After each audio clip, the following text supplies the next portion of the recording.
In this video, you'll learn how to change the DNS server on Ubuntu 20.04 without using the terminal.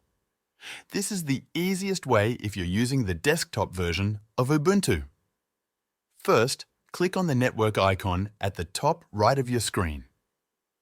This could look like a Wi-Fi signal or two arrows, depending on whether you're connected by Wi-Fi or Ethernet. Now, click on the Settings option from the drop-down menu.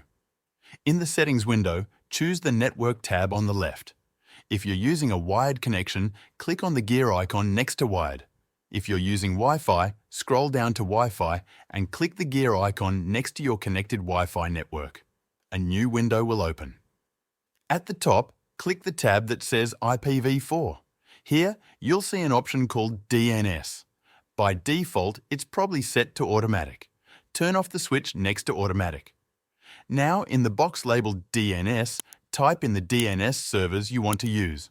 For example, if you want to use Google DNS, type 8.8.8.8, 8.8.4.4. You can also use Cloudflare DNS by typing 1.1.1.1, 1.0.0.1. Once you've typed in your new DNS addresses, click the Apply button at the top right of the window. Now you need to disconnect and reconnect your network for the changes to take effect.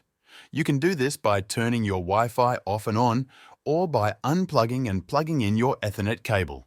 You can also restart your computer if you prefer. After reconnecting, Ubuntu will now use the DNS servers you entered. To double-check if the DNS is working, open a web browser and visit a few websites. If they load correctly, your DNS settings are active. That's it.